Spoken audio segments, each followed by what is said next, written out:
Because I always respect what you did in hip hop. I know you in the game for like over a decade.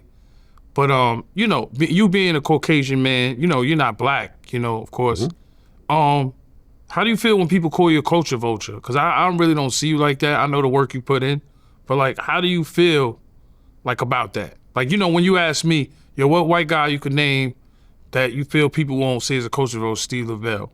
Like, how do you feel when you know you put in your work? Like, how does that make you feel when you hear, you know, people say you a culture vulture?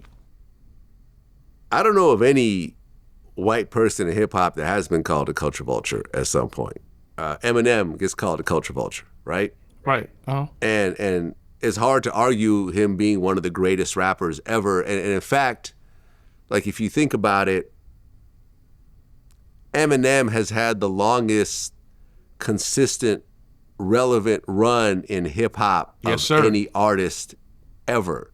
Most other artists like a Jay-Z, yes, he'll drop an album right now and people will rock with it, but he veered off into other venues and, you know, other types of businesses. He's not really focusing on rap anymore. Whereas Eminem, every couple of years, he'll drop a rap album and it'll chart and it's relevant and it, you know, he gets serious artists and people rock with it and he has a core fan base. Yeah, and he's still doing billions and on Spotify. He's a culture vulture to some people's eyes, right? Some people consider Eminem a culture vulture.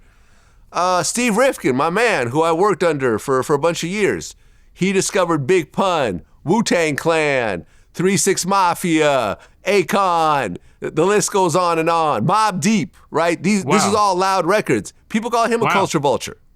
Lear Cohen, the most powerful man in music, the head of YouTube Music Global, constantly gets called a culture vulture. So I feel like I'm in good company if they're calling me that, right? I'm good with that. Yeah. Yeah, I always just wanted to ask you that question, man. And look, and to be honest, right, there are certain white dudes in hip hop that have avoided that stigma, like Alchemist. I don't think too many people call him a culture vulture.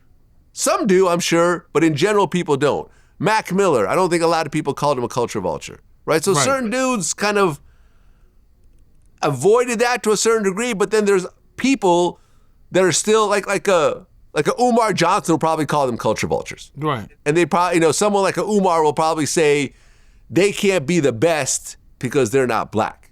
And this is a black art form. And that's his opinion. Right? So man, I feel it's all good. If you want to call me whatever you want to call me, I just feel lucky that people know me enough to even mention me at this point. Right.